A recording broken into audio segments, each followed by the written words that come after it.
Good morning, everybody. We're talking baseball. Yes, we are, but boy, have a good new individual. My baseball coach, Eddie Cardieri, is going to be joining us on the network from time to time. I'm so happy to have my baseball coach on there. As you can tell, this will be a bullish show with two USF Bulls on it. I want to welcome Coach Eddie Cardieri to our network. Welcome to the network, Coach. Hey, Scott. Good to be with you guys. I always love having my coach on here. You got everybody in life has to have coaches. We have a couple on here. Trent Clark's a coach in a lot of different ways, and Coach Cardieri is as good as he gets. And of course, Candy Eveling. Well, what can I say? She's going to fit in nicely like she always does. Glad to have you on this morning, Candace. Glad to be here. Busy agenda today. We're going to talk about the University of South Florida, as expected. Our ties there. They added a new CEO in Rob Higgins. We're going to talk about the Tampa Bay Rays timeline in terms of where they ended up getting, what their plans are for the stadium.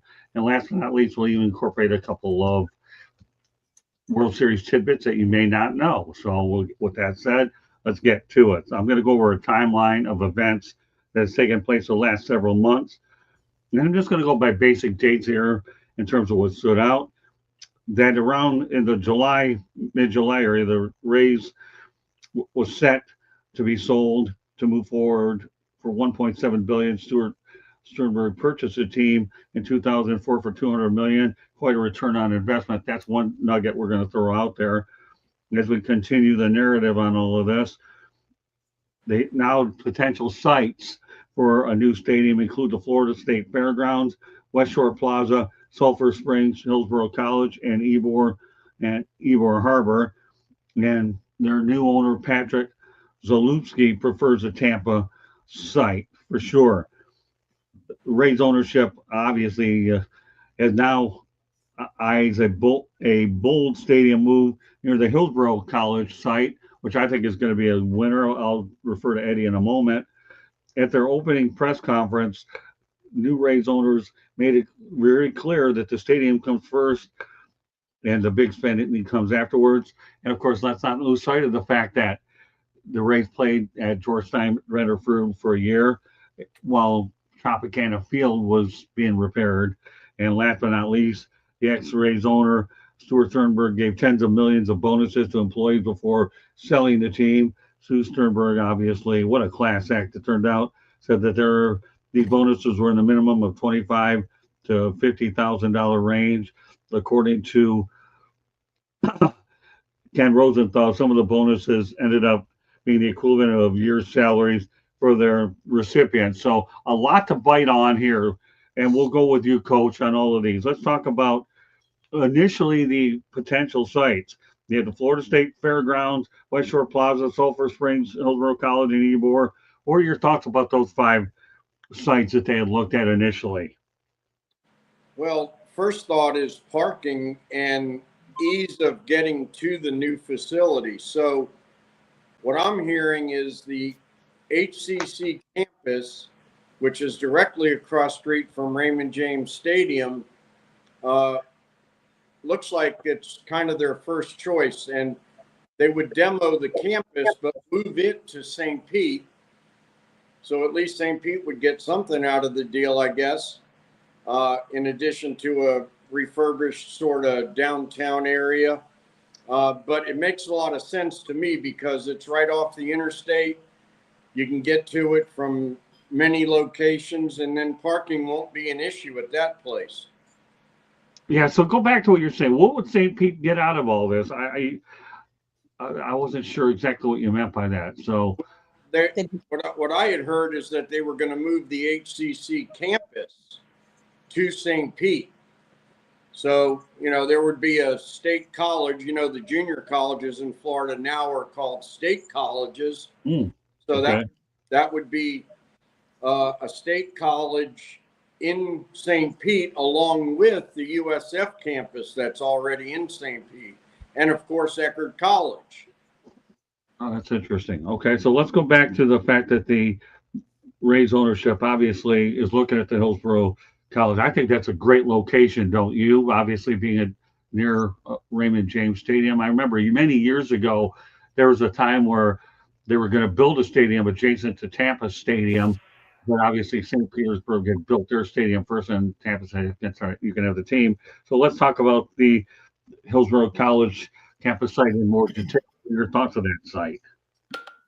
Well, again, like I said, I mean, it makes a lot of sense, especially parking wise and logistically, just to, Okay. you can get to it pretty easily from the north, from Brooksville and Dade City and places like that. And then Sarasota, that's not a bad ride. And of course, St. Pete, just go over the bridge and you're there. I mean, selfishly, I'm sad that St. Pete would lose the team because I always enjoyed going to Ferg's and then walking right to the stadium to see a ball game. Right. And people complained about the Trop. Well, I never did. I thought it was a comfortable place to watch a game.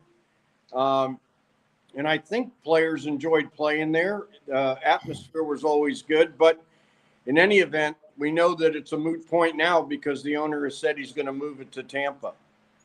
Yeah, well, the thing about the Trop, I've seen games there too, and I enjoyed the stadium per se. And being off 275, when I come up through 75 from South Florida, is ideal to get to.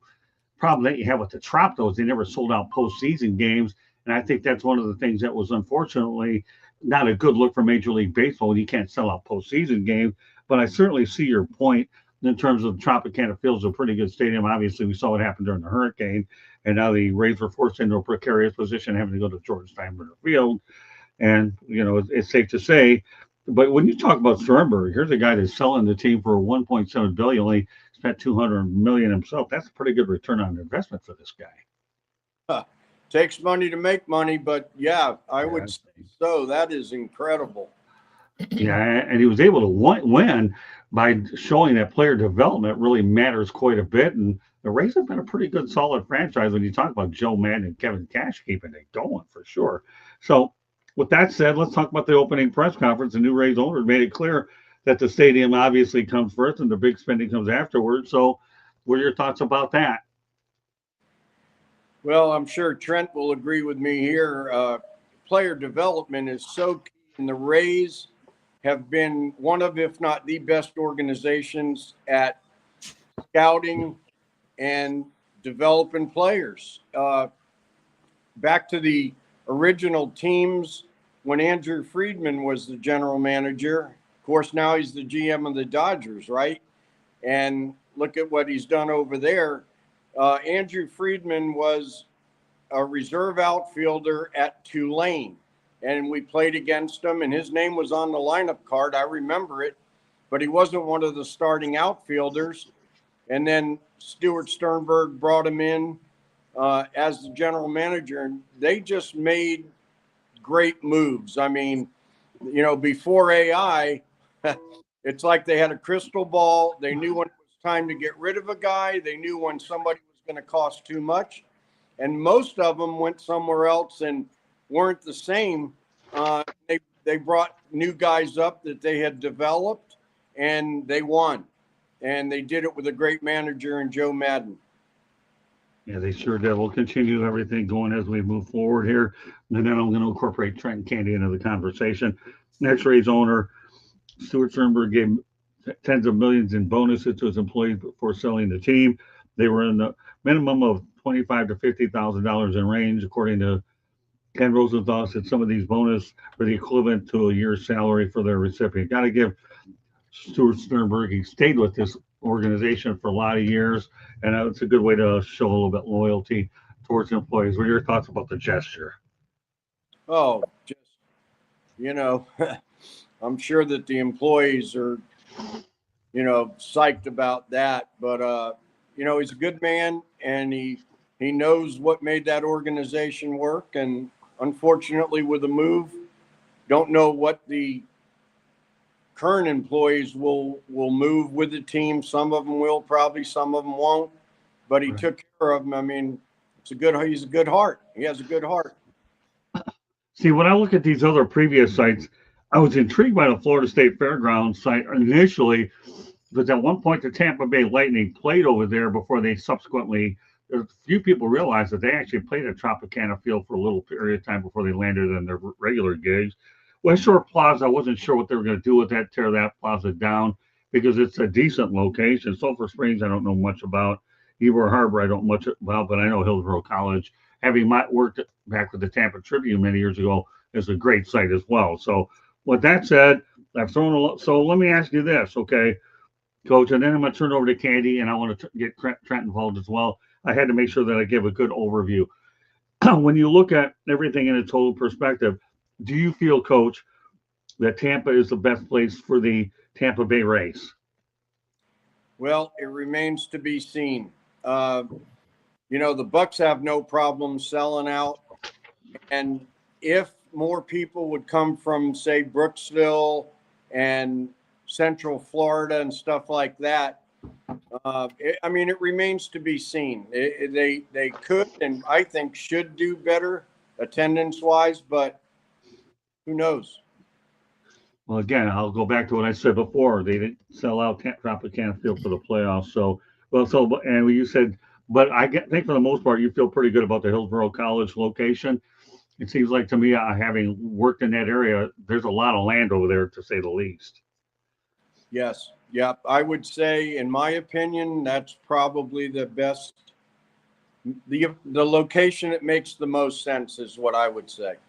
Yeah, I mean, keep in mind the history with the Rays was pretty impressive. Yeah, the Tampa Bay Devil Rays was their initial name, and let's not forget about the fact that Lou Piniella and Wade Boggs obviously were a part of that organization. And by the way, Boggs in the Hall of Fame. Lou Piniella, if he isn't, got to get in at some point.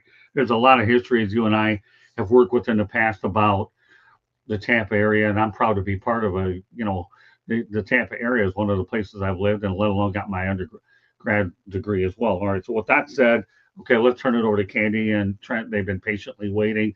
I just want to make sure that everybody understood the background of everything. And I don't think there's any better guest to have on than Coach Cardieri to add some light to the whole thing, to talk about this, because you obviously coach in that area real well, let alone for my alma mater, our alma mater. Great stuff. USF Bulls, gotta love it. That's why we're bullish on this show today. Candy, obviously, your sister, Marie, is a fellow alum as well. Obviously, she went in as a master's, and you've gotten a pretty good feel for what USF is about. What are your thoughts Candy, when you look at everything in its entire perspective about the Rays headed to the Tampa area?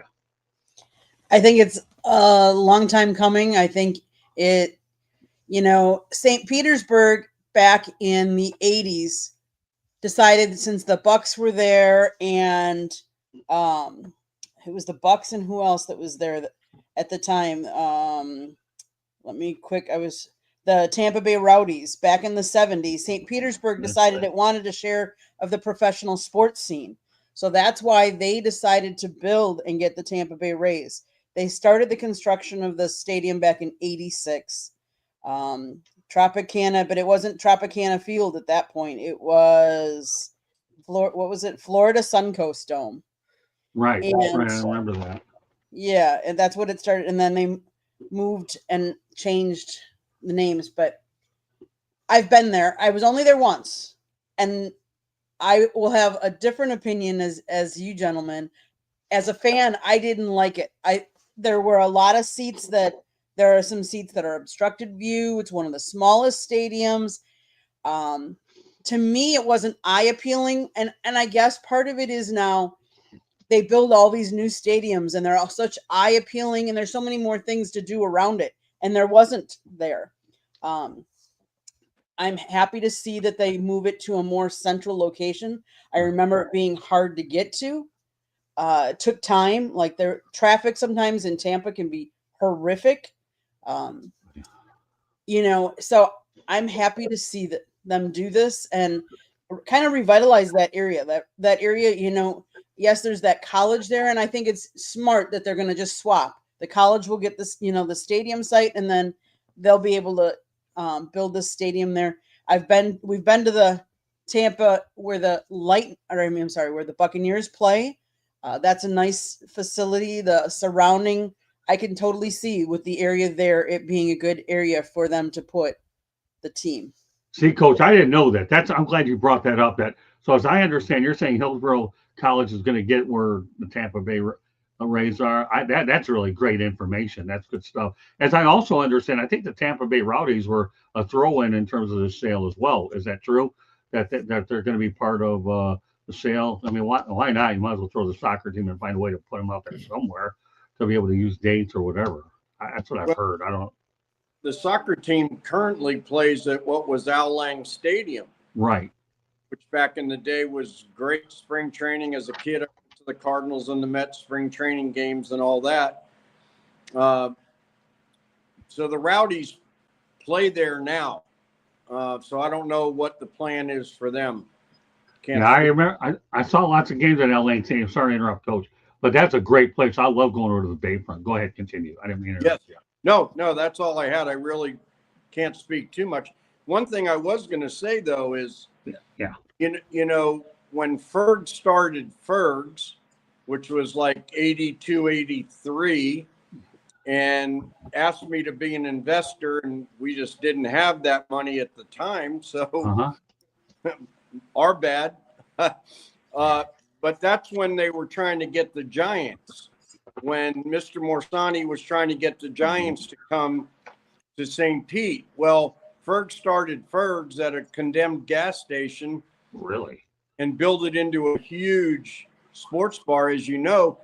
But we didn't get the Giants, but unbeknownst to him, the Lightning came and they played in the Trop and broke all the NHL records for attendance, single season and season attendance records. And so that really got Ferg's going. And then, of course, you know the rest of the story. Yeah, I've been to Ferg's before. Candy, that's a place I'm going to take you when we get out there. And I actually went there, I think, one of these times. I don't know if it's for Rays or whatever. It's really a neat place. That's the place, Candy. Get ready. You're going to go up there when we go up to that area next. If not the next trip, for sure afterwards. Okay, Trent, you've been a trooper. Go ahead. What are your thoughts about now that you've absorbed all this stuff, being from the outside, about the Yeah, I mean, it does feel like I'm on the outside, right? It's a great storied history of the area, you know, Tampa, St. Pete. I think the question always on everybody's mind back when they started was, you know, the namesake's the Tampa Bay Devil Rays and they're in St. Pete, right? It's not even in town, right? And so that was a factor. I love that little last tidbit from Eddie about the Lightning. It's kind of a tribute to the South Florida Snowbirds, right? Who love hockey. They grew up with hockey and now they're down there and they want to go watch hockey. And then the summer, and you're thinking like, man, Florida's such a baseball state. Spring training's amazing. You know, great college teams like the South Florida Bulls with Coach Cardieri. I mean, it's got a storied history of baseball. It's a no-brainer to bring baseball to Florida. So it was always the shock that you couldn't get attendance for baseball. But of course, the Snowbirds all leave when it's baseball season. They're not there.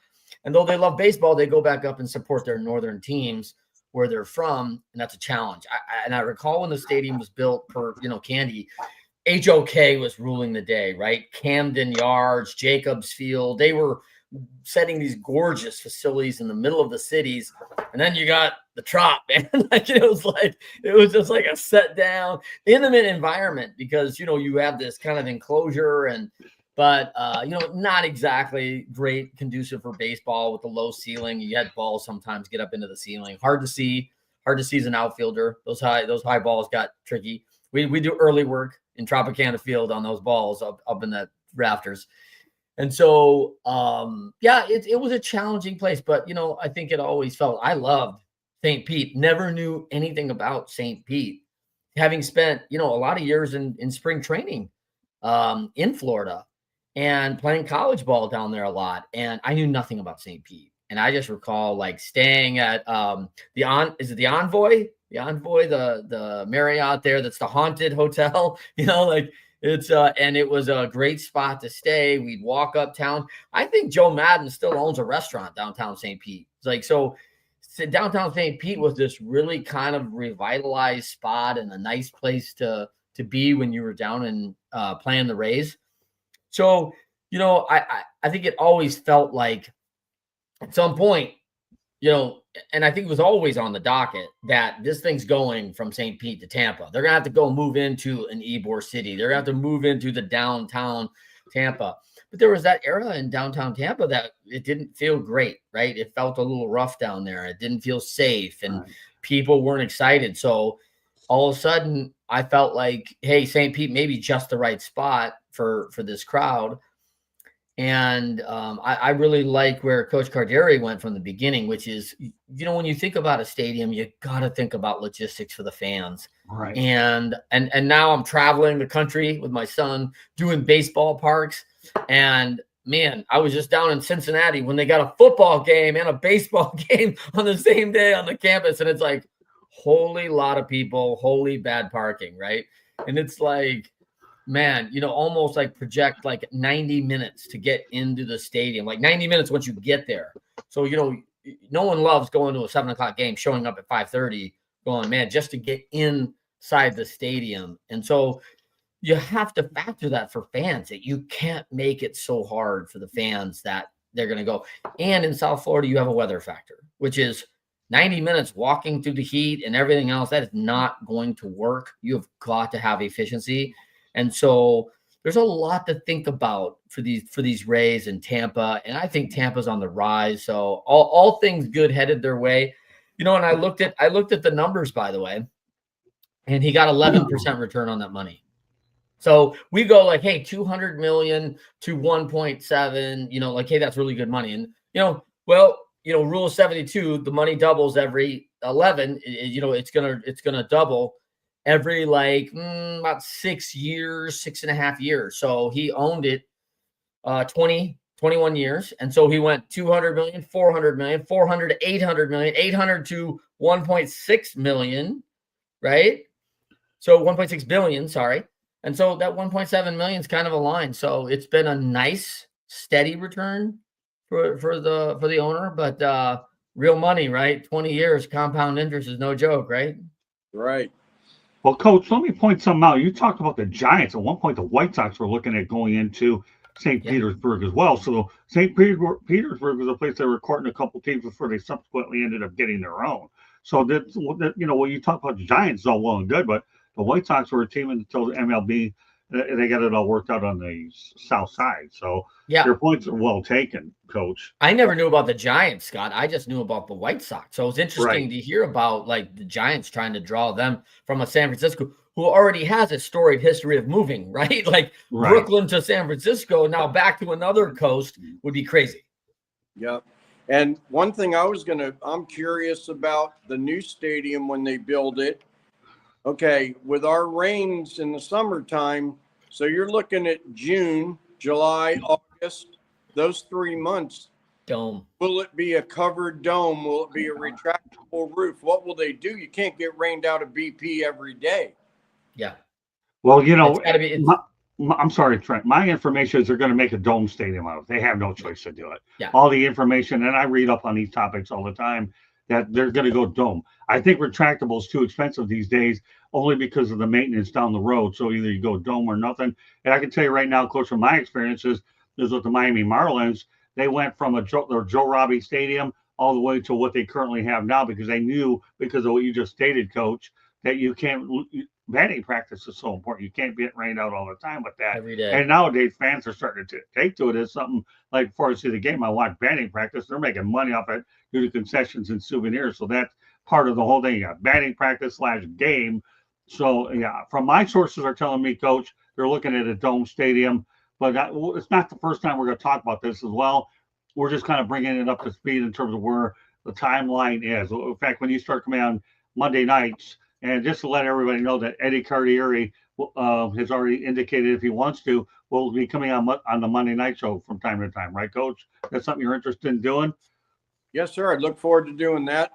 Yeah, we'll incorporate some of his guests, and Trent will incorporate you on there as well. As we scale back Saturdays after the off season, Trent will be a part of what we're going to be doing on, obviously, Monday night, but we're still have another couple more Saturdays as we get ready to wrap up the year. So having Coach coming out here on Saturday is great. Kind of gives them an introduction to the national audience and let them know how far we've come as a network in terms of that we can do a lot of different things, move people in and out. And I got the great foursome today with Candy, obviously, becoming who's hanging out with me in Tampa a lot, and Trent, obviously, my longtime pal. And I have my baseball coach, So I'm really pleased with Coach Cardieri coming on this Monday night show after we take care of this Saturday. And I'm glad he was willing to spend some of his time this morning so to at least kind of get himself acclimated to our audience and how far it's come, Coach. Because I'll tell you, when you and I did our WEIN first show together, now you see how far our platform has progressed in terms of what it is, and you're doing great on the visual side. Don't sell yourself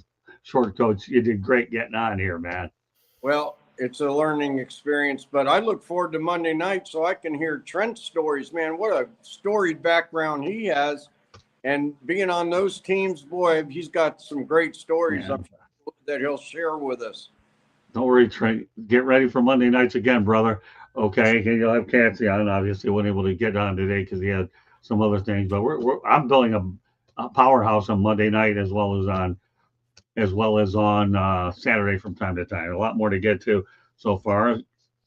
Great show, and really looking forward to seeing a whole lot more. So obviously, we've talked up to this point. Let's give everybody an overview in case you're just joining us. We've talked about the Hillsborough College location. You said Eckerd College. So go back and repeat what you said about Eckerd College. That's also in that area as well, that they're going to have all those schools, Coach? No. Well, Eckerd College is in St. Pete, right? Okay. So in St. Pete, you would have Eckerd College, which is right on the water. And then you would have the USF campus downtown St. Pete, which is on the bay. And then you would have this HCC campus, which I don't know the location of that one. And again, don't hold me to it. It's just what I've heard. I don't know if it's true or not.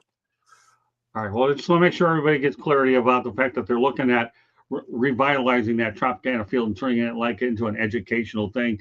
It's not uncommon that you have multiple campuses or satellite schools all together. I mean, it's really good. I see a lot of that going around here in my neck of the woods. Right, Candy? What we see over at the FAU campus, they have multiple campuses as well. So there's nothing wrong. Satellite campuses are nowadays one of the things that we're seeing more and more common in this day and age. So with that said, let's time for a station break. We'll continue on the theme. And of course, looking forward to this dynamic duo that I've created here with Eddie Cardieri and Trent Clark on Monday nights. Trent, we still have another Saturday or so show to go.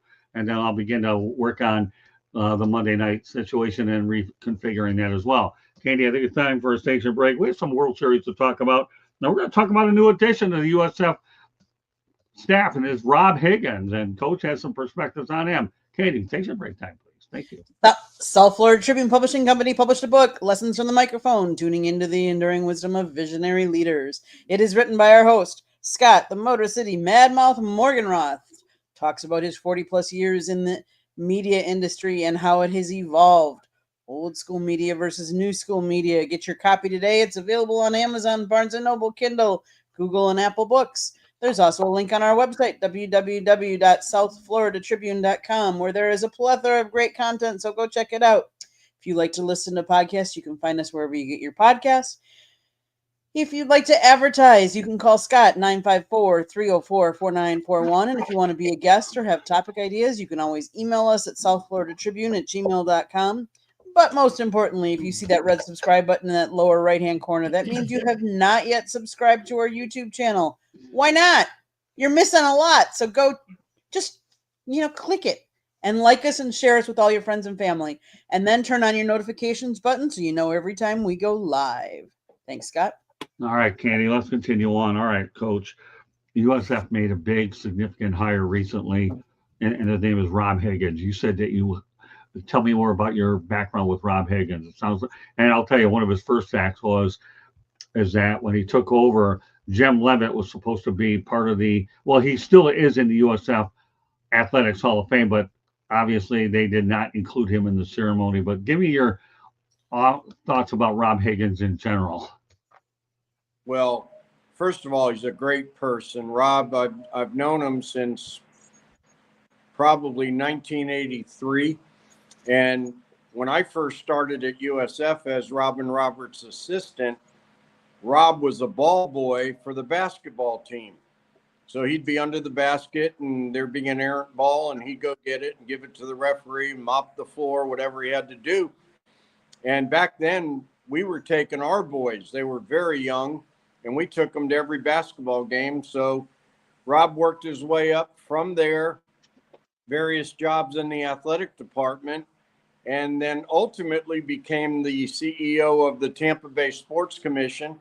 And as you know, hosted things like the Super Bowl, the Ice Final Four, the Women's Final Four, men's regionals, NCAA regionals. So, you know, a lot of experience in bringing huge events to the Tampa Bay area.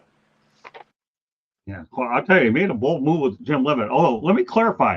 Jim Levitt is in the USF Athletics Hall of Fame. They just chose not to go ahead and have him at the ceremony. And he definitely deserves to be in there because he built that program from scratch. If it weren't for Jim Levitt, you have no USF football. And he won with it quick when they had trailers. And now when you look in terms of what it turned out to be, it's unbelievable. But I'll tell you, Rob Higgins, I'm looking forward to meeting him. I had an opportunity to do an interview with Michael Kelly, who was fantastic when I was out there about a couple of years ago, and I wish Michael Kelly well with his new role over at Navy. So what USF has done, keep in mind, when I was back there in 80, from 84 to 86, our homecoming was that basketball game, and the coach that was over there was Lee Rose, who was subsequently replaced by Bobby Pascal. And I know you had a chance to work with both of those coaches being in the athletic department as well.Lee Rose is unbelievable. He goes from Purdue, taking him to the Final Four over to USF and did some remarkable things with them. And I had a chance to catch up with Coach Rose a couple of times, and one of the most classy guys on the planet. So, Trent, what are your thoughts about what you're learning about Rob Higgins? Yeah, you know, I don't know a lot about Rob, and to Coach Cardieri's point, like Tampa has been a hub of big time events, sports for so long, multiple Super Bowls. So, you know, Rob working his way up. I mean, he sounds like Mr. Tampa, right? Like he's been in the word, you know, right in the mix of it from the word go to come up and be a part and CEO and president of the Tampa Bay Sports Commission. Big deal. And so, I mean, right guy for South Florida, you know, like this guy's obviously got a love for the school, starting that young. You don't change your love for a school when you're a kid, man. You go to those games and you drink the Kool-Aid, man. And that's how it works. So it's a lot of fun to see someone who's got that kind of passion for his team, who wants to see, well, that by the way, translated to a pretty nice start of their year, beating the University of Florida in football. Like it's probably a good shot out of the gate for Rob. You know, so, you know, it sounds like things are really hitting on all cylinders for South Florida. And by the way, fast becoming, you know, a national powerhouse in a lot of sports, not just the couple sports like baseball and a couple things that they'd had for years. But that's fun. That, you know, those kind of things. Obviously, we've seen coaches and influential people put teams and schools on the map. And you don't have to look farther than the University of Alabama for, you know, what Coach Saban did for that school. So it's very influential when you start having a lot of national success. So it's a lot of fun to watch. Rob's got his hands full, man. A lot of good athletics and a lot of tough recruiting in that state. So, but fun job, and probably right guy, right man, right spot.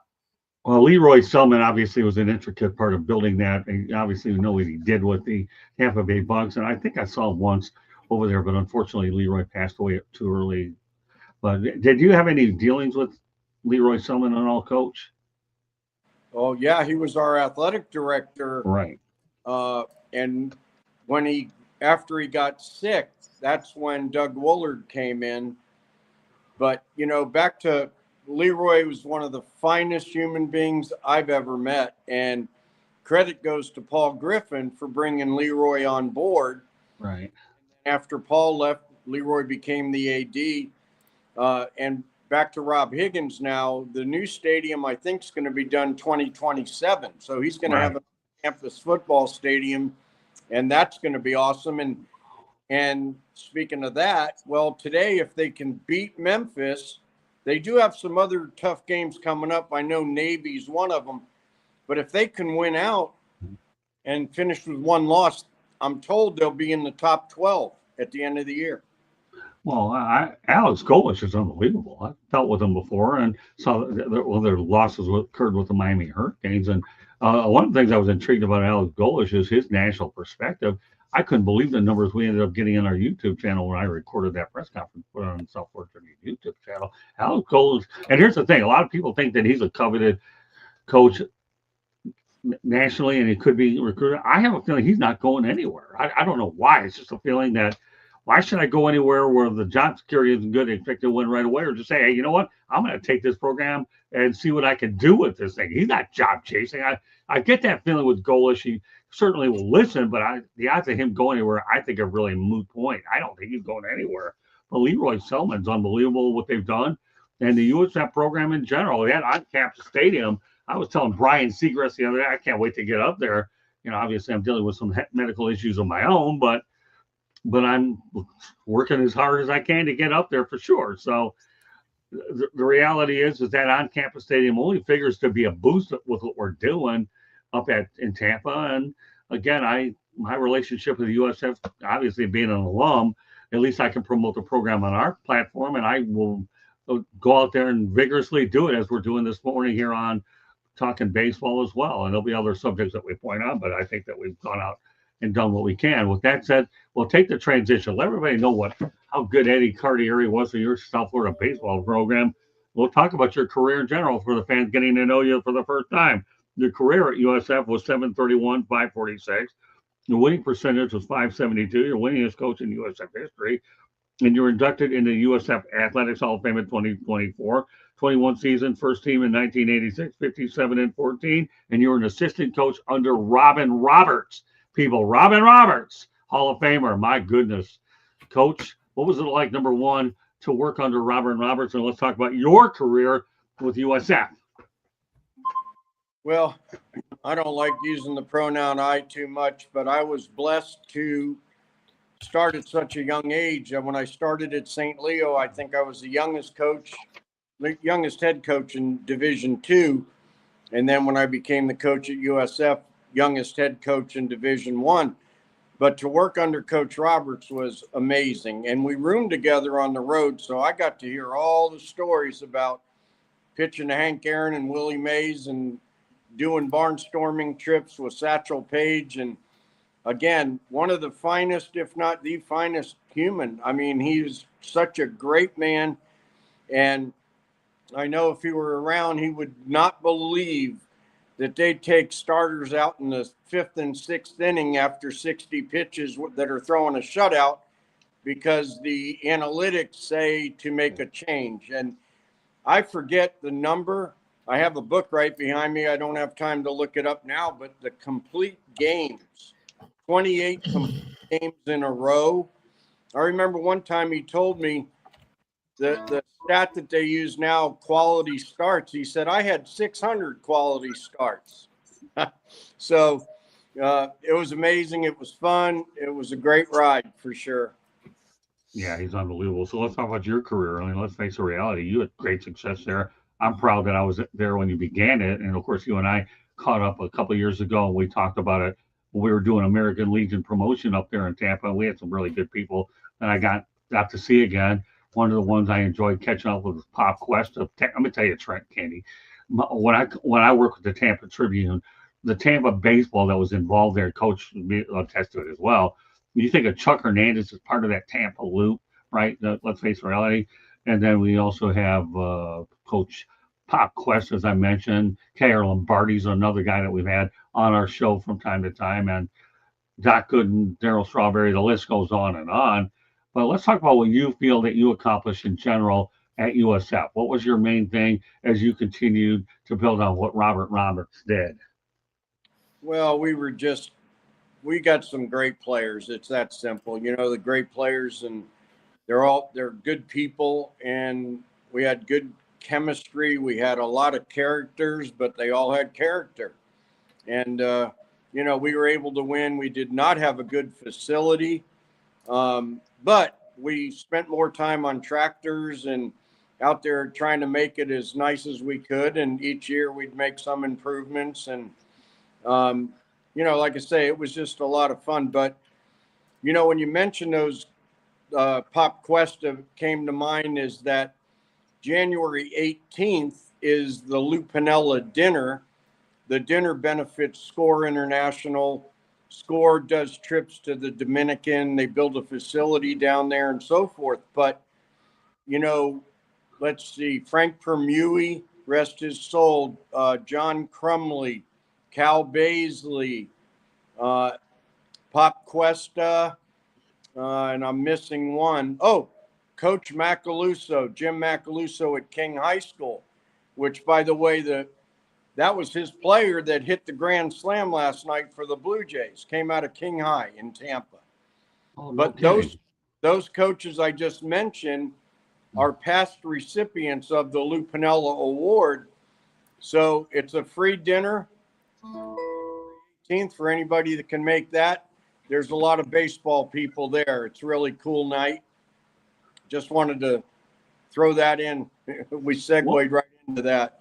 Well, you know what you ought to do is send me a note there, text message, and we'll see what our schedule looks like. And maybe there's a chance I'll try to get up there. I am always just make sure that when I come there, and if I can get Candy to come up there with me, that I guarantee you I'm not there to eat. I'm looking to feed us when it comes to content. So, you know, I don't go up there just to eat all the time. Though you probably look at my figure compared to what it is now versus in the day that you get my book, and I was nothing more than a toothpick anyway, but still.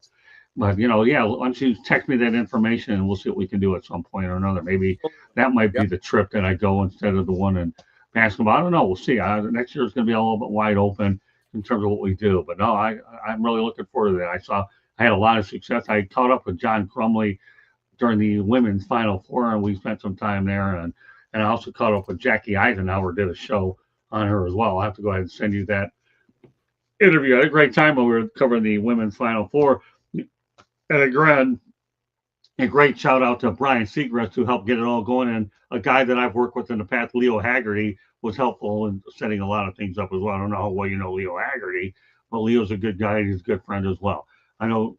So with that said, Trent, what are your thoughts about the career that Coach had with USF? I mean, his numbers are unbelievable. There's a reason why he's in the USF Athletics Sports Hall of Fame. Yeah, I think it's listen, it's a Hall of Fame career, right? This is why they offer this, and Coach Cardieri is, first class, always has been. It's one of the big things. I had a chance to experience Coach Cardieri, and as a young man, going down to South Florida when I was 19 or 20 years old as a Northern Michigan, player. It's always fun to go to Florida. I mean, you watch these players on TV, and this is just when the Sunshine Network was hitting on. So right. I can remember playing on the Sunshine Network against South Florida when I was 20 years old. And man, the people up north were so excited to try to find the channel and be able to watch games on TV. And that was a big thing back then. This is obviously well long before all the video and streaming games on YouTube now, right? So you just couldn't see it. And it meant a lot to us to go down there and play against good teams and see where we fit and how we were doing as ball players. And also just to be in the sunshine, right? After practicing for, 6-8 weeks out in the freezing cold and just being in the sunshine. I mean, I remember feeling so envious at South Florida as I watched these kids who'd already played, 25 games before we got there. And we played 4 in probably 40-degree weather. And I just think like, man, these guys got it made. Like, BP, you're around, outside. And it was so enriching. But, the thing I remember most about Coach Cardieri is like the welcoming of South Florida, like the team. They were so gracious as hosts of all of us Northern players. And I think that really stuck out. Like, a lot of the impression was that you'd go down there and the Southern players would look down on us because we didn't play as much. We played hockey and we played football, and we were all 3-sport athletes. We didn't, commit like a lot of the kids in Florida were like, I play baseball 10 months a year, So we did not do it. And so we thought like they may look down on us. And that was the opposite effect in South Florida, and the welcoming of Coach Cardieri bringing us down. Very gracious. So kind to shake everybody's hand after we lost by 10 runs, and going through that and but encouraging us that, hey, it's early in the season. So for us, and I remember him encouraging some of the guys in the line about that, who had a tough day, as like, this is your second out pitching, an entire year, like it's early, like a lot of baseball to play.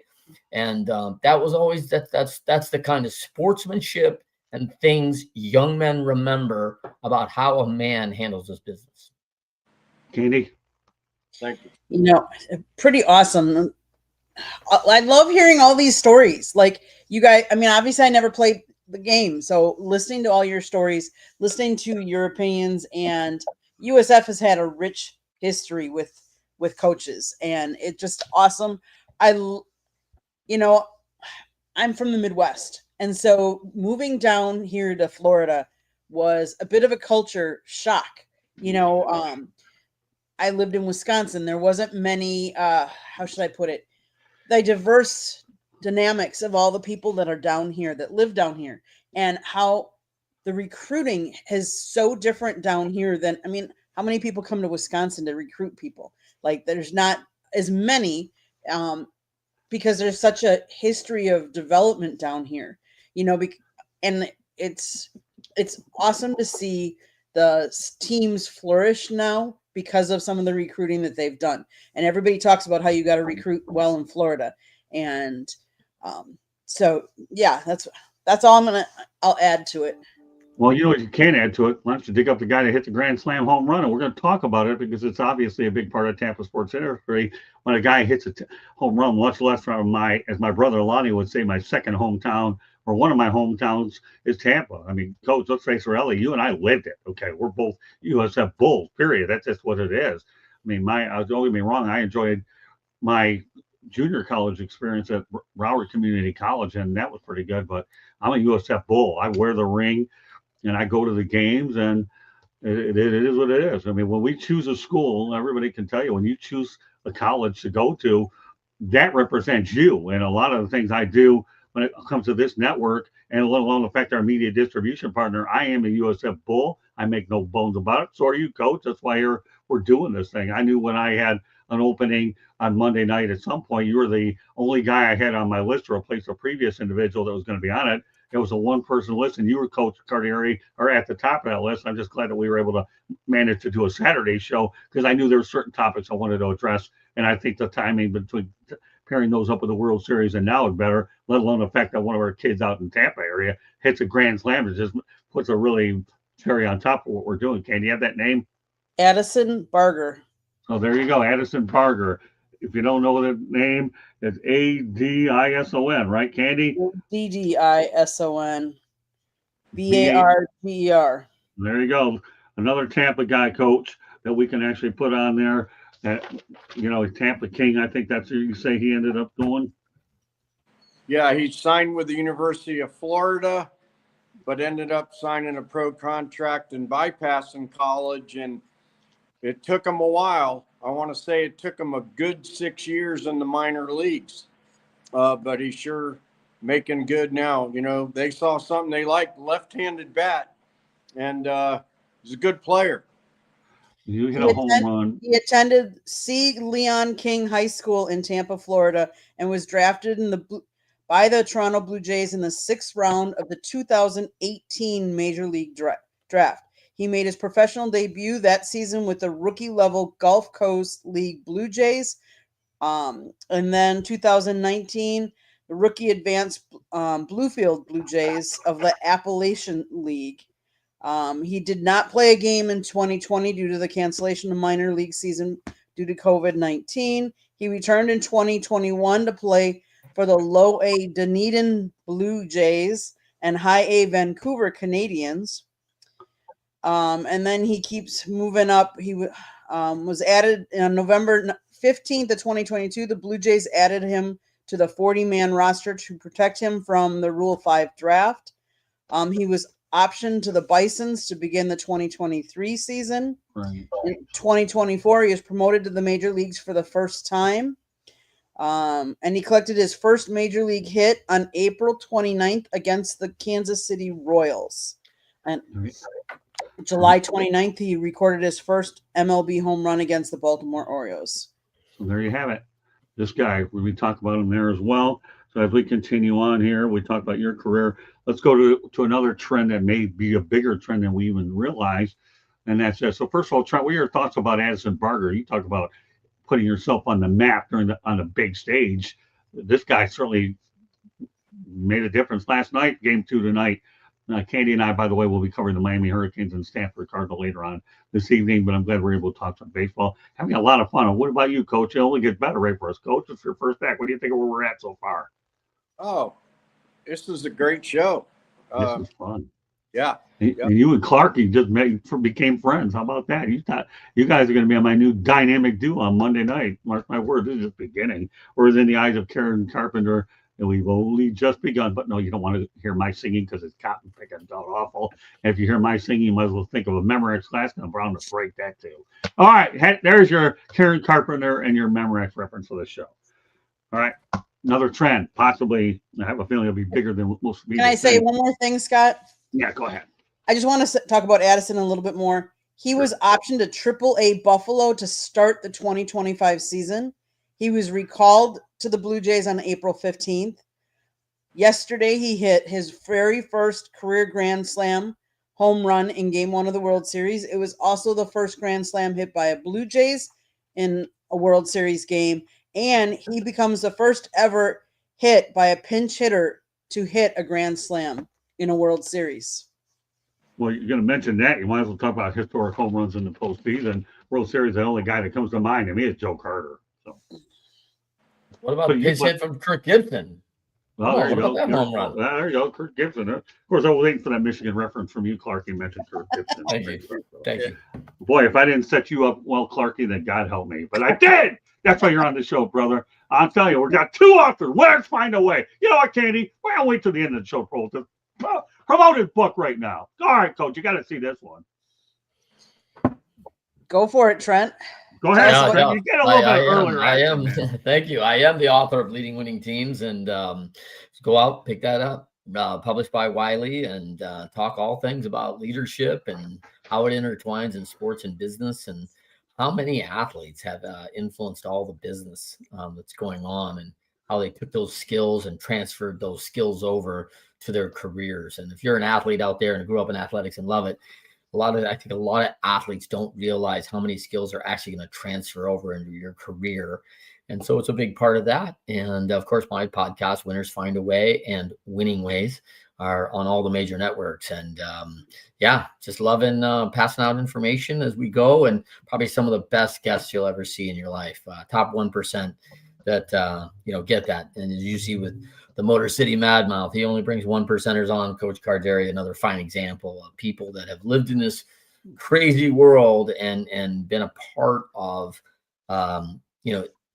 elite performance. And it takes special skills, tools to get there, and focus, and so much you can learn from those people. So always tune in. Well, let me tell you something. I'll say this much, and Coach Cardieri knows me as well as anybody out there. I don't bring on anybody. I have to really feel good about them. Classic example, Candy, on Monday night, I brought this kid on here, LinkedIn. That's where Coach Cardieri and I reconnected, okay? And I have a phone call waiting for Barry Foote that I have to get out there soon. I've just been so caught up with football as well as what we're doing with baseball, and that's another guy I'll be reaching out. Barry and I go back a long, long way. But I brought Candy. Mention a little bit about what we did on Monday night with this young guy who's got cerebral palsy. His name is, go ahead. Was it Terry? Yeah, this guy here was unbelievable, Coach. He's cerebral palsy, obviously in New York area. You talk about a hidden gem I have on my show. You're going to get to meet this guy, Coach, one of these days. You too, Trent. I'll actually send you that episode. I want you to take a look, because Trent, you're going to do a little homework on this kid. This guy's unbelievable. You talk about some good. Coach Cardieri is used to developing good young prospects. Tell you what, I am too, and I learned some of this stuff from Coach. But what we had was, when we talked about Don Mattingly on that show, I put together a crew that was just off the charts. Candy, you have that information? I'm trying to look it up. But she's doing that, what she does. So let's go back. Scott, do you have it? If I could, while Candy's looking that up, you mentioned Don Mattingly. Yeah. Trent, I don't know if you guys are on LinkedIn. Are you? Yes. I am. Okay, if you're on LinkedIn, do you follow Owen? Oh my goodness, what's his name? It'll come to me in a minute. But anyway, former scout of the Cincinnati Reds. And his daughter, it's a great story. His daughter was a phenom tennis player, and she passed away at a very young age, like 21. She was making it big time in tennis. She got a brain cancer. Owen Kelly is his name. But he wrote this morning that Don Mattingly is the Blue Jays bench coach. and that Don Mattingly never played in a World Series. I did not know that. Yeah. Guess what, Coach? I'm sending you that video too. Don Mattingly and I are very good friends. Look at that picture, Coach. What do you think of that? Hey, beautiful. That is awesome. Yeah, Donnie and I have been good friends for many years. Candy, go behind the story on how I got that one-on-one interview with him, and then you can bring up the other one. I'm glad, Coach. I'm telling you, Coach. You think I'm in a steering road, Coach? Really? Seriously? Really? Come on. You know me better than that. How long you know me? Since 86? Really? You're all 84? over. I know. Go on, Katie. Go ahead. Tell the story behind the Mattingly interview, and then bring up this other guy that we had. So we first contacted, we work with the Miami Marlins. So we talked to the Marlins and we said we want to, interview Don Mattingly, and they're like, well, because he's now with Toronto, you have to go through the Toronto PR people. So we contacted the Toronto PR people, and they're like, well, we're going to have to ask him. It's rare that he gives interviews, one-on-one interviews, but we'll contact him. So he did, and they came back like right away and said, yes, Don's gonna, we'll have an interview with Scott. We'll do it before the game, one of the games down there. And after the interview, I went up to the PR person and I thanked him. And he said, he must really know Scott and like Scott, because he doesn't do very many interviews. And for him to like jump on this real quick. And I said, well, Scott and Don go back to the Fort Lauderdale Yankees. They go back to the 80s, like way long time ago. And they're like, now we understand why and how he was quick to give Scott an interview. Yeah, Donnie and I are close. Yeah, I even have his cell phone number. I haven't used it before, but I will not say I won't. I'm actually what I'm doing him when he wins that World Series, and I'm pulling for the Jays. I make no bones about it. Those faces don't tell it all and tell me what does. I'm going to reach out to him personally, congratulate him, because I love Don. He's like a brother from another mother. And here's the thing: I'm dealing with a lot of traumatic brain injuries myself right now, concussions and all that. And Don and I would have private conversations when he was with the Marlins in the backfield in Jupiter. And I told him, I can't get down here. I can't drive as much because I'm dealing with all these concussions. Don would pull me aside privately away from everybody else. Because at this point, you got two brothers and friends talking. Forget about this media stuff. And he puts his arm around me. You got to just tough it out, Scott. You really do. And anything I can do to encourage you, I said, man, but this sucks. I like to get out and talk to you. You know what? You can't put yourself in a position to get hurt. I know that. So, and then he was giving me all kinds of story about all the different players that went through all this. And I put my head on his head, on his shoulder, because I was really at this point getting frustrated. And he put his hand around me. It's okay. I'm right here. This is the type of stuff you get when you see him and I. And we're just not just we're just close, Donnie and I. And I have stuff here in my corporate office about Don and I, and a hydrostone statue that I'm so proud of. All right, Candy, you have the other kid that we brought on. I'm going to send this. Tyrese Eileen Davis. So, Coach, what I'm going to do, I'm going to send you a copy off YouTube on this. Trent, I'm going to send it to you too, brother. Okay, if you get a chance, please watch it, because this kid is one of my latest hidden gems, another guy off of LinkedIn that I think could be really cool stuff. So I'm glad you brought that up. I'll send it to you. And everybody, if you haven't watched an episode from last Monday night, please go out there and check it out. It really is unbelievable. This kid here is a guy with cerebral palsy. And I'll tell you, he's got dreams. And when I sense you have a hidden gem like this, you got to ride him a little bit. And again, I am really selective who I bring on these shows. I'm not going to bring on just anybody. And if you're on LinkedIn, that's a big plus for you. As obviously Trent's figured it out. Coach, you and I have done some good projects together. We're certainly working on more and more things together as time goes on, albeit a different night, a Monday night, but today was cool. But Tyree's a good person. He's a really inspirational story for sure.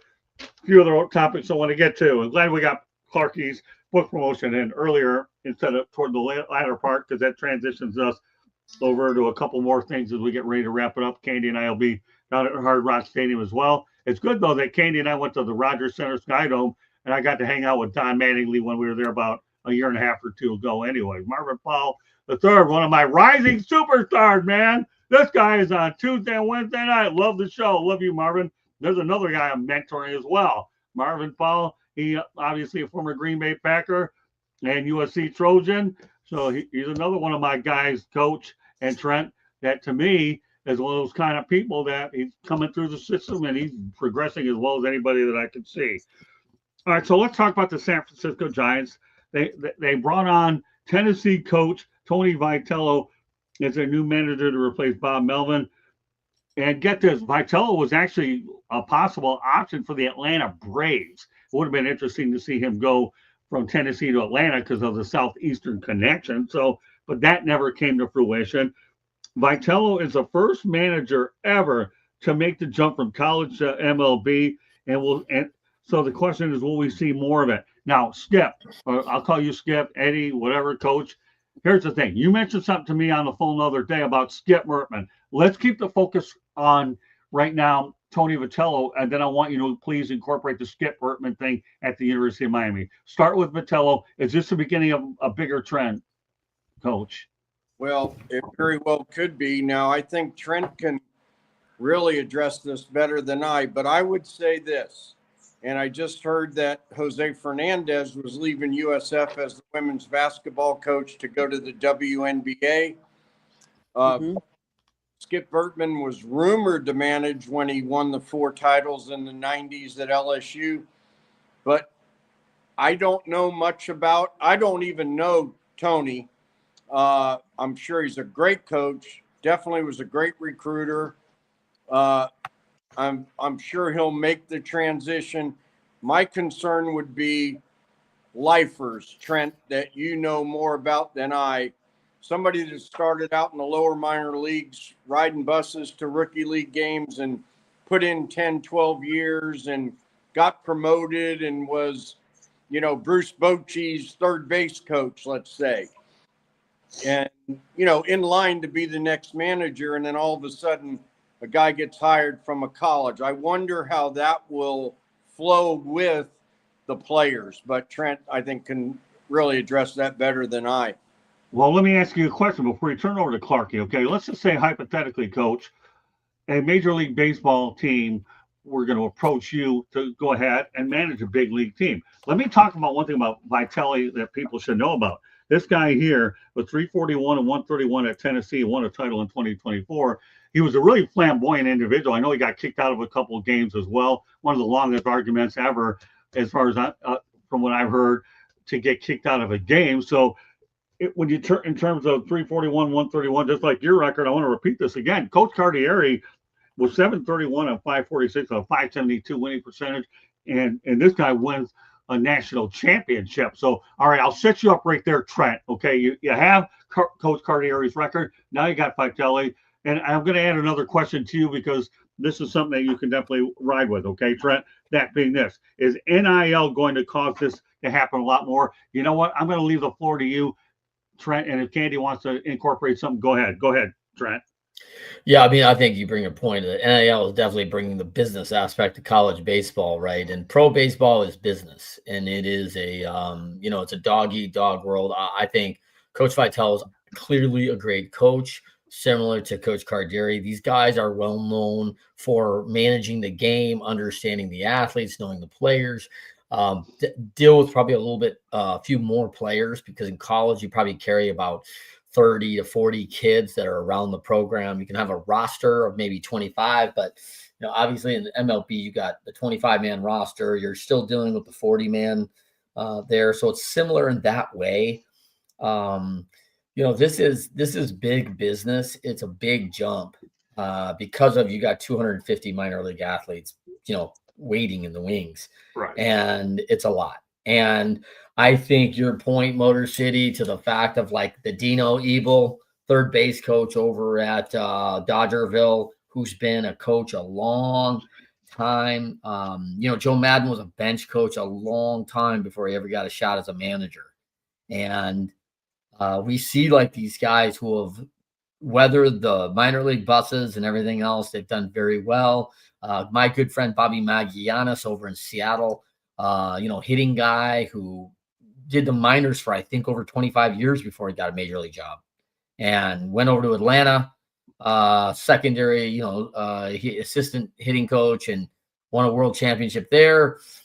Recently left to Seattle. Seattle's back with the chance to get into another their first World Series. So he's had some success, right? And I think the matter of what you want when we're hiring, right, is we want someone who's had success, proven success, doing exactly what we need them to do.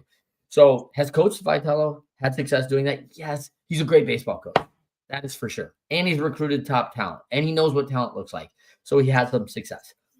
Challenge is that it is a little different animal between college and pro. It's a bit of a different thing. I would have loved to see Skip Bertman make that jump and see if he was successful doing it. He was clearly a fabulous college coach, but why would he? Like, there's a lot. It feels like, and Coach Cardieri is kind of a testimony to this. It feels like there's a lot of job security for a very successful collegiate coach, and there is no success. There's no security for a pro coach. Like, you will go win, 6 or 7 championships, and the next year, if you're under 500 and struggling at the All-Star break, your job is in jeopardy. And so I think it's an interesting move for Coach Vitello. He's getting in a dog eat world, and my guess is he won't be there in 3 years. Okay, well, you bring up some interesting points. But I'm going back to you, Coach. Would you have taken the opportunity if a major league job? I'm not talking minor league, Coach. Now I'm going major league. Would you have taken the jump and made that decision to go? Well, I'm glad it's a hypothetical question because that's what it is. But that's okay. So don't worry. There'll be some hypotheticals. I'll get used to it, Coach. However, it's just hard to say. Jimmy Levitt and I recommended him for the football job, and he and I were going to be lifers at USF. I mean, we turned down opportunities to interview at other places because Tampa Bay area is our home. We played against each other in football. We played Legion baseball together and all that. Point I'm making is I'm a homebody, and I don't know if I would go to San Francisco to do anything and leave my home in my hometown, which is St. Pete, actually. But in any event, I wish him well. I just am curious how players will react and coaches that are on Bob Melvin's staff, and if they'll be retained or how they'll feel about it and those kinds of things. It remains to be seen. Yeah. Well, here's the thing. Okay, great points by both of you, which sets me up really well. I'm telling you, GMTA coach, I'll be bringing this up a lot, and I'm going to also let the audience know that when you come on Monday nights, some of the things we're going to be talking about will be umpires and managerial changes as well. What you're doing tonight, obviously, this morning, really, talk a little bit about World Series as well as the Tampa situation and trying to bring that up to date. There'll be a lot of other interesting topics, not this Monday, but following after that, we're going to hit to as we go into the off season, which will make the pairing of you and Trent and whoever else we bring on there what it is. But why do you think Mike Krzyzewski did not leave Duke basketball to go to the Lakers? If there's ever a situation where you're talking about him, forget about LeBron James that nobody cares about anyways, because his PR situation is an absolute mess to begin with. But think about it. Coach Krzyzewski could have gone to the Lakers, and he worked at the dream team with some of these guys. Trent, we'll start with you. Candy, you can incorporate it as we go along. I just want to make sure we keep the focus and keep it narrow where we're at. Coach K was an ideal fit, but stayed with Duke. It goes back to what Coach Cardieri said. I want to stay home. And I'll tell you one thing before I go there. Coach Levitt and I love the guy.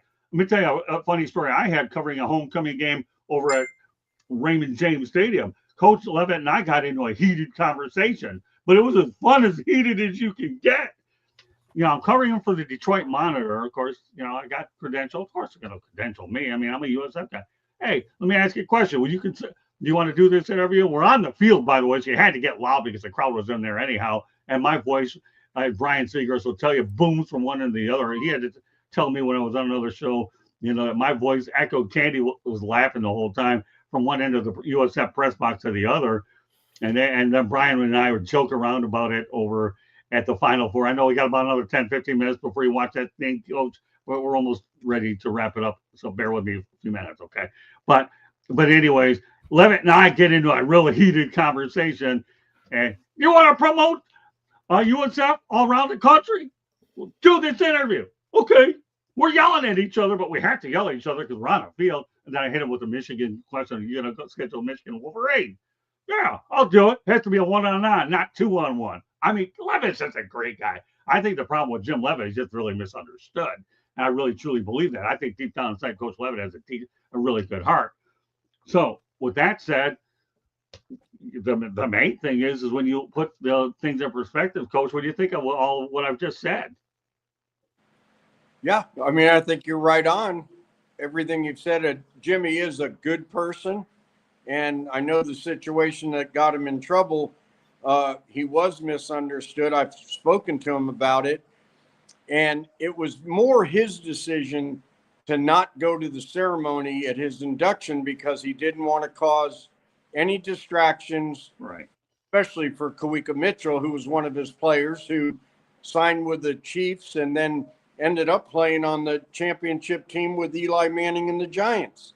Right. And I respect Jimmy for that. I wish he was there that night. Scott Heeman got in the same night. It was a great night, but, you know, I respect why he made his decision, along with Rob Higgins. Great stuff. Trent, you want to add to it? Candy, you want to add to it? One more World Series topic I want to get to it. Yeah, I think it's an interesting topic, right? These great collegiate coaches that have options, and obviously Coach K is a perfect one, right, man? The success, but like I think it's a person knowing like where they're successful at and staying there is a really valued position. And listen, man, you are the king of the hill there. It was one of the challenges, and we've talked about this before, Scott, about when Albert Bell left Cleveland. Like, why would you leave? Like, you got this great city that loves you and this and that, and he wants to sign for an extra $1 million, like 10 to 11 million to go to a White Sox. Maybe he wants to be in the big city. You know, there's a lot of reasons. Who knows what his intentions are? But he had so much success on a very successful team, and he was well regarded in that town. And, you know, that career went nothing but down from the day he left. And I just think there's some error in leaving your successful area. And I think, you know, coming back to Skip made a comment that pissed off a lot of professional coaches, right? Skip made the comment that LSU baseball is just like AA baseball. Well, for the people on the inside on the pro sports, they know that's preposterous, right? Because you have Latin players that sign at 16 years old throwing 90 miles an hour who have now been trained up 7 days a week for 8 hours a day playing ball, and now they're 20 playing in AA ball. They would kill the SEC. It's not close, and SEC baseball is great. I got all the respect in the world, but you see it at that level, it's a different deal. And if that were true, by the way, all the LSU players would have got signed. They would have 12, 15 first-round draft choices, and they'd all be, you know, headed to a very successful minor league career of AA, AAA players. And that's not accurate. They do have 3 to 5 fabulous AA level players. And that's going to always be true in the SEC. But the depth is the challenge in that, right? Because year in, year out, they're not there yet. And they may be, but they're also restricted as college players. Coach Cardieri is restricted to coach me only certain hours of the day because the NCAA doesn't let me have him coach me 8 hours a day for 7 days a week. I've got to be a student. I've got to be this. Pro ball is a very different deal. They are living it. And we're signing these kids internationally at 16 years old, and they want 18-year-old, 17-year-old high school kids to sign because you get more hours. The hours are exponential of training. If I get Coach Cardieri as my coach at 18 years old, by 21, if he's giving me 8 hours a day, 7 days a week, watch out. And this is the kid in Toronto that made the difference. This kid in Toronto who came in, right, who hit the big home run. Everything Candy said about statistics are so important because he took a gap year in 2020. I bet a bunch of kids went home, sat on their butt, eating Rolos, and that kid went and worked because when he came back out, he was ready to earn a job. He went automatically to the Florida State Dunedin League right out of COVID, 2021. He goes to high A ball, and he's not there but a minute. Go to Vancouver, go to the next level, go to the next level, and all of a sudden, boom, boom, boom, and he's a major league player. Bouncing back between AAA and the major leagues. So this is a guy who took downtime and created it, right? So we have to think about it is a very different environment from college and collegiate because you got a 3-year gap with these kids, right? And Coach Cardieri can do a lot of things with 3 years, but it's limited on time. And he only gets that certain age category again and again, and he's got to refresh. These kids, you're now coaching kids from 16 years old to 42 years old. Like that's a big gap for Vitello going, hey, I've got Julio Franco, a 40-year-old superstar phenom who could go stay in there. And I've got this 17-year-old kid from Venezuela who throws 98 miles an hour and has a splitter who's amazing. And like, is his arm going to hold? Can he be a major leaguer yet? There are a bunch of challenging decisions he's never had to face. Well, you know what? That brings up another interesting point from Coach Cardieri. It'll be interesting to see exactly what he does in terms of how much of Bob Melvin's staff he's able to retain. That's an excellent point. Coach, I'm going to ask you another great question, okay? That's it. How would you have handled NIL? Or are you just glad you're into real estate now? Well, we spent so much time raising money when I was at USF because we didn't have a good budget. And so now they're faced with that. They're trying to raise enough money. I mean, one example is Coach Hanna's at USF. The new coach, he's a great coach and he's a great person. He told me USF had $50,000 for baseball, NIL. University of Georgia had $2 million, and that was last year. And so, you know, in order to compete with the big boys, that's a big discrepancy, and you know that would be quite a challenge. And I mean, you just have to spend that money wisely. I'm sure there's players you recruited, they went somewhere else, it didn't work out. Now they want to come back, but you have to pay them because somebody else will pay them as well. So I don't know. That's a tricky. That's out of my pay grade. Well, you talked about the one things about FAU athletics. Their stadium, FAU would be way better off. You had Kevin Cooney as a former Hull coach, and then Coach McCormack, right? Oh, gosh, I'm drawing a blank on his name. Who's it? John McCormack. John McCormack. Thanks. If they ever get a first-class baseball facility, FAU baseball will go to another level for sure. Yeah. I know that the topics certainly get more interesting. So let's go to the World Series. I know one thing. Don Mattingly, Candy was asking me a great question last night. And will Don Mattingly be with the Blue Jays or continue going on? Well, he's a bench coach. He once told me, I'll go back to managing. It's got to be the right situation. Otherwise, I think he stays with the Blue Jays, or if they win, he can retire. But that'll be for another day. And also, Trey Yusevich is another name that we talked about marching through the minors quick. We'll talk about him on future shows in order to keep with the time situation we want to keep on track with. So we'll go to a few World Series tidbits. I'll throw a couple things out. We'll wrap up the broadcast. That's this. And here's why I'm going to mention this milestone. On June 11th, 2017, Max Scherzer collects his 2000th career strikeout, and now he's in Toronto. That's unbelievable. And here's a nice picture that Candy took when we were there. You have that other photo of him in the background, Candy, with him behind me when I was talking to Don Mattingly. Well, how about that? Max, let me see if I can find it quick. She'll take it. But think about it, Max Scherzer. And I only mentioned the 2000 plateau back then. Now he has a chance to do something that Jack Morris did, and that's win a World Series with the Jays after Morris ended up, I think, winning. Now, he didn't win one with the Tigers, but he had a good career. So you see how the parallels are. But what are your thoughts, Coach, about Max Scherzer in general? Well, just, a great career. A guy with great stuff, but not only that, just knows how to pitch. And when they get to be approaching 40 or even 41, and they can still get guys out at that level, it's amazing. It's Verlander, guys like that. They're amazing just because they know how to use their stuff. Yeah, there. All right, so go ahead, Trent, some observations. You're on mute. Yeah, I didn't take leave. Sorry about that.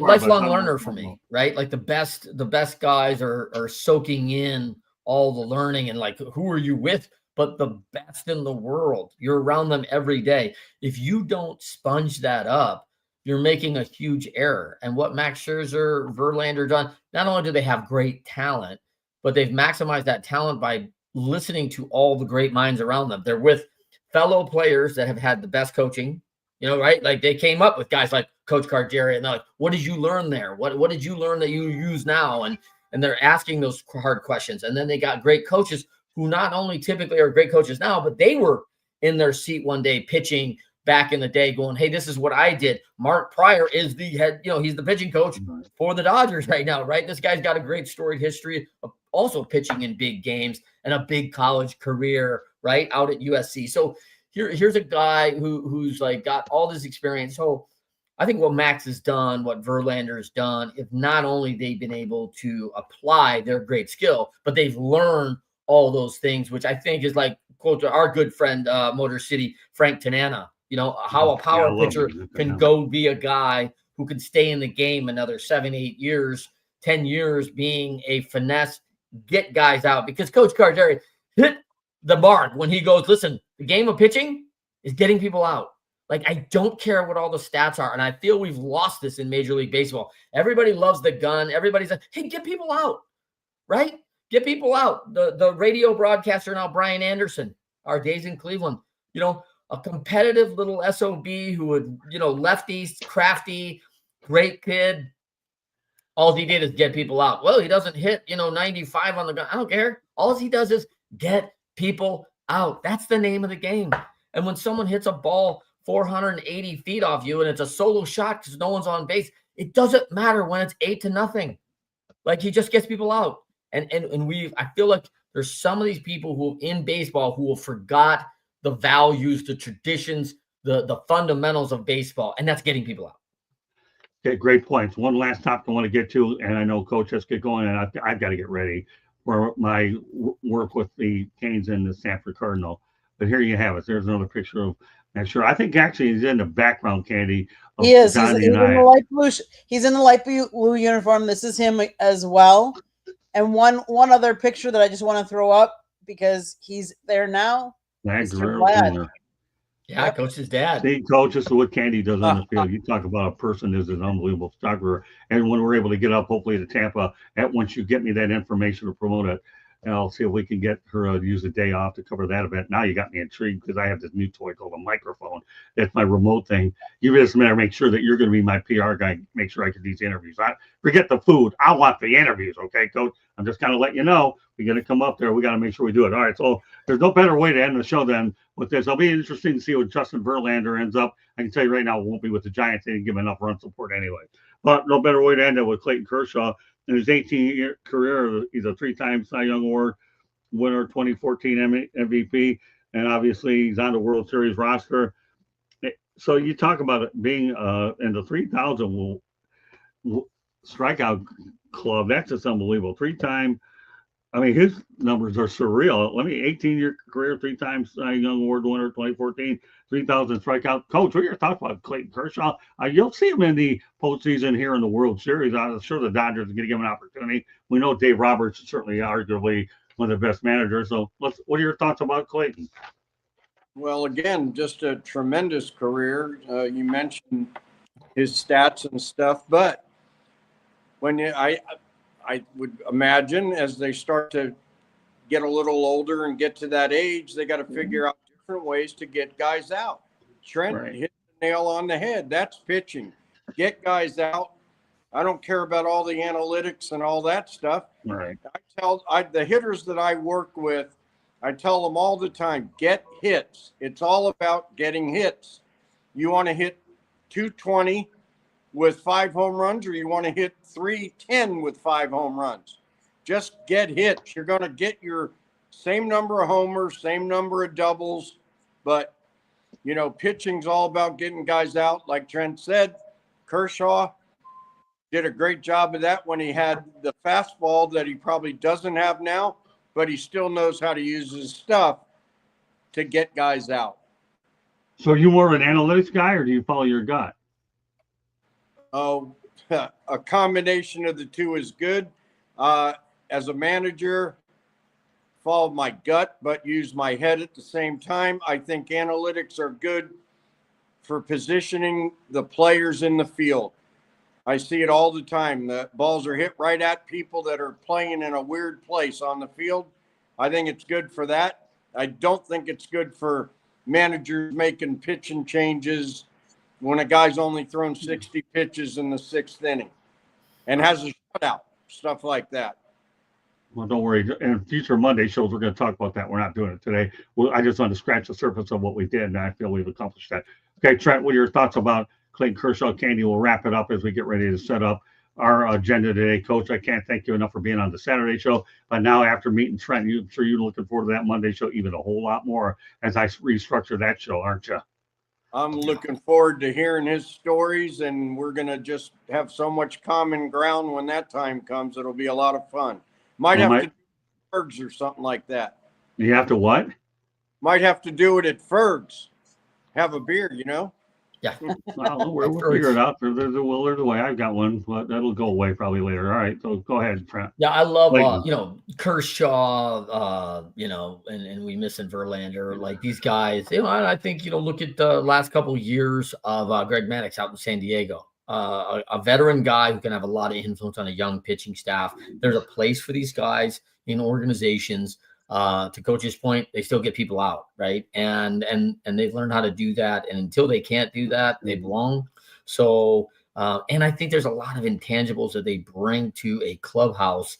If you can have that, and they can continue to drive statistics, it's a win-win, and they're almost affordable. And Motor City, Detroit's going to take Verlander at any point, right? I mean, if he's 70, I think Detroit's taking him back. So that's just how it is. Candy. A player that's had the success and the longevity that he has is only an asset to your club. And an asset to anybody that is younger than him that wants to soak up and sponge off his experiences, because I'm sure he's got a lot of things that he can help and coach. And yes, that's not his job, but he knows that he's near the end of his career. He knows it. I mean, he announced it, but like anybody that can absorb those as a young player in the league, and not only his pitching, but how to be a player in the public, when you have success and as an MLB player, just how to be that right person, like what's the right mix, and life as a MLB player. What is that like? And what can I expect? Just so they can absorb all of that, because sometimes they're not used to that. If they're young and they're coming up, you can only learn from him, and it's been a pleasure to watch his career. There's very few that have had the longevity that he has had. And kudos to him going out on his terms when he wants to. That there's a lot to be said about that too. Yeah, Candy and I have had a chance to see him on occasions. We saw him out in Cactus League one time play out there over at Camelback Ranch, and of course we've seen him with the Marlins. Unbelievable player to watch with his power combination. And the biggest storylines you could be looking at this World Series, we get more involved as time goes on, is you're looking at Don Mattingly and Clayton Kershaw, two people that could conceivably go on top. Coach, here's what I want to do right now. I want you to talk about your real estate ventures and let everybody know how they can get a hold of you. I think it's important to promote what you're doing now, because life after baseball means everything to me. This is your chance to promote what you're doing. I can't thank you enough for being on the show, but boy, you and I got a lot more work ahead of us. Go ahead. Floor's yours, Coach. Well, thank you, Scott. But freshman year at Valencia Community College, and I tore my meniscus. And my dad said, well, in case you don't play in the big leagues, why don't you get your real estate license? So I got it. That was 51 years ago. And I've kept it active the whole time in the off season and so forth. With Charles Ruttenberg Realty here in St. Pete, represent buyers and sellers, and also do some deals down in the Florida Keys. My friends call me EC, like Eric Clapton. My website is ecsellsstpete.com. Thank you, Scott. You know what? By the way, I was good that you mentioned the Florida Keys. Do me a favor, Coach. When you make your way down to the Florida Keys, because I have my new toy called the Bull Cruiser, and I say Bull Cruiser literally and figuratively. When you come to the Florida Keys, you let me know when you're down there next. Okay, send me a text message. We're going to do a show by ourselves out in the Florida Keys. You talk about an unbelievable backdrop. Give me a reason to get down to the Keys. Really, seriously, really great stuff. So please, don't worry. You and I have a lot of things we're on. This is just beginning, man. But here, when you get to the Florida Keys, please send me a text. Then we'll do a show down there, just talk baseball a little bit there. Of course, Monday nights. So it'll be pretty cool. I don't know, whatever key you want to do, that's okay. Because I'll tell you what I've done with the Bull Cruiser, my Honda Odyssey. Okay, I got me a little bed in there that I call it my condo on wheels. I'm telling you, that's a great thing. Candy knew that the first thing I did when I got my hands on that bad boy, where we do get a couple of mattresses out there, so I'm ready to do some cruising, and it's a good thing. So hey, we got the keys. Look at all this stuff. You got me on the hook for a couple of things. You got the keys, right, Coach? And then you got me up in Tampa with all these old time Tampa people. That's good stuff. Let alone what we're gonna do what you and I and Clarky are going to come up Monday night, but this is unbelievable stuff. All right, Coach, I know I'm giving you a lot of homework. I'm sorry. I do apologize, but it is what it is. Okay. We got a lot to do. I look forward to it. I'm going to go watch my grandson. Oh, that's okay. No, listen, I appreciate you staying on. So listen, you and I will be in touch by a text message. Great first act. Enjoy the Bulls game where you and I are both pulled for. Obviously, we're in the hardware. Thanks a lot, Coach, for being on here. Candy and I and Trent will wrap it up, and you and I will be in touch the next in a day or so, and I'll get you Monday's episode so you see the cerebral palsy kit. All right, Coach? Sounds good. All right, thanks for joining us. Have a great rest of the weekend, Coach. Thank you. Thank you. So as we get ready to wrap up, Candy, why don't you go ahead and put Rob's go, Rob Maraska. Glad that you're here, and Coach, we're proud of you. Great first act. Okay, man. You were absolutely fantastic. So with that said, Trent, why don't you go out there and we'll put your book up there again. Candy will wrap it up with a final station break, and everybody will get in football mode. Go ahead.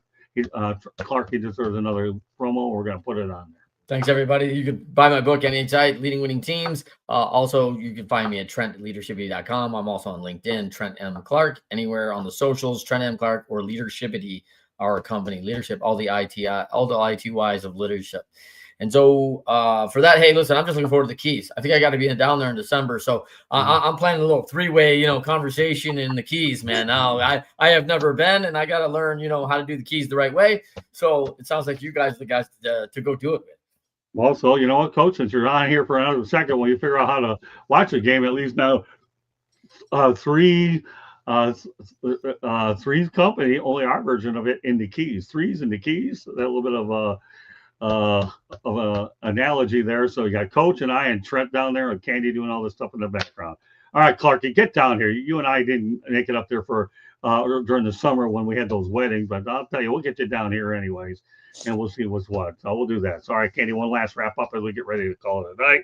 Again, Coach Cardieri is our special guest today, and I love that hat with that old Bulls logo. I'm glad he's just listening to the rest of us talk. Hey, he can Hey, listen, Coach is learning to multitask. You want the USF still stay on here. That's why you have two eyes and not one, right? Okay, so he's watching the Bulls here while he's listening to me, talk. As well. Nothing's ever changed, as Coach will tell you anyways. Go ahead. One last thing as we wrap it up. South Florida Tribune Publishing Company published a book, Lessons from the Microphone, Tuning into the Enduring Wisdom of Visionary Leaders. It is written by our host, Scott, the Motor City Madmouth Morganroth, talks about his 40-plus years in the industry and how it has evolved and changed. Go get your copy today. It's available on Amazon, Barnes & Noble, Kindle, Google, and Apple Books. There's also a picture of a young Scott with a young Tommy Lasorda in this book, so go get the book, see the picture. There's other pictures too, and lots of stories, as you can tell. There's also a link on our website, www.southfloridatribune.com, where there's a plethora of great content, so go check it out. If you like to listen to podcasts, you can find us wherever you get your podcasts. If you want to advertise, call Scott, 954-304-4941. And if you want to be a guest or have topic ideas, you can always email us at southfloridatribune@gmail.com. One last thing, if you see that red subscribe button in that lower right-hand corner, click it like a share us, and then turn on your notifications so you're notified every time we go live. Back to you, Scott, to close it out. Great job. JJ Max, Ron Maraska popping in, Coach, and getting to know you. At least he's out there watching. I'm glad he's staying on to the end, at least listening and watching. So we got JJ, we got Rob, we have Marvin Paul, also from USC Trojan. We're getting it out there. And I'll tell you, this Saturday thing isn't too bad, but wait till Monday night. We got a bunch of would-be people that will be coming on Monday night to join us. That Monday night show is going to be on demand. Okay, with that said, that does it for this edition of Talking Baseball with USF Hall of Fame coach Eddie Cardieri. Great first act for Coach Cardieri, but it's the first of many. With that said, on behalf of Candy Ebling, Coach Eddie Cardieri, and Trent Clark, my name is Scott Morganroth, the Motor City Madmouth. Thank you for joining us on this edition of Talking Baseball. Candy and I will be talking football later in more ways than one. It's a Miami Hurricanes get to set the host on the Stanford Cardinal and former NFL quarterback Frank Reich is the coach of the Stafford Cardinal. A lot of great work to do. Meanwhile, I'm glad we were able to get this bad boy going. Once again, Coach, I know you're here. Great first back. Have a lot more to do. And I'm looking forward to seeing you a couple more times. So that does it for us. Have a great weekend, and we'll be back Monday night for 108 Stitches Baseball Talk. Have a great weekend, and thank you very much for joining us. Glad for all the people that came out at the very last minute. It's not over till it's over, but now it is over until Monday night on 108 Stitches. Good night, everybody. Afternoon.